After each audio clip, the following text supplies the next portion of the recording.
তো দেখো ফাইনালি আমি বাপের বাড়িতে ষষ্ঠী খেতে যাচ্ছি আমার বরকে নিয়ে, এই প্রথম ষষ্ঠী।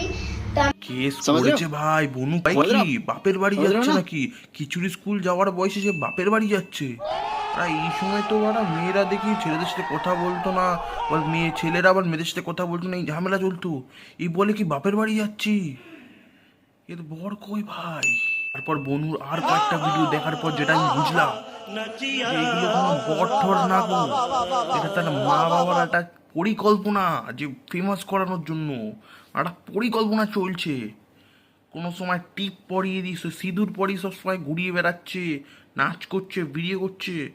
আর 1 বছরে যখন কি বলে অ্যানিভার্সারি কেক কাটে, তখন আমি বুঝেই গেছি। গাইস ফাইনালি বরকে পটে ফার্স্ট অ্যানিভার্সারি কেকটা নিয়ে নিলাম। কেমন আছে কেকটা? উড়ি বাবারে, কেকটা মারাত্মক হয়েছে বনু। তোমার বরটা কি তোমার বাবা যে ক্যামেরা ধরে রয়েছে? বর বর দেখি তাই, কিন্তু বরকে খুঁজে পাই না।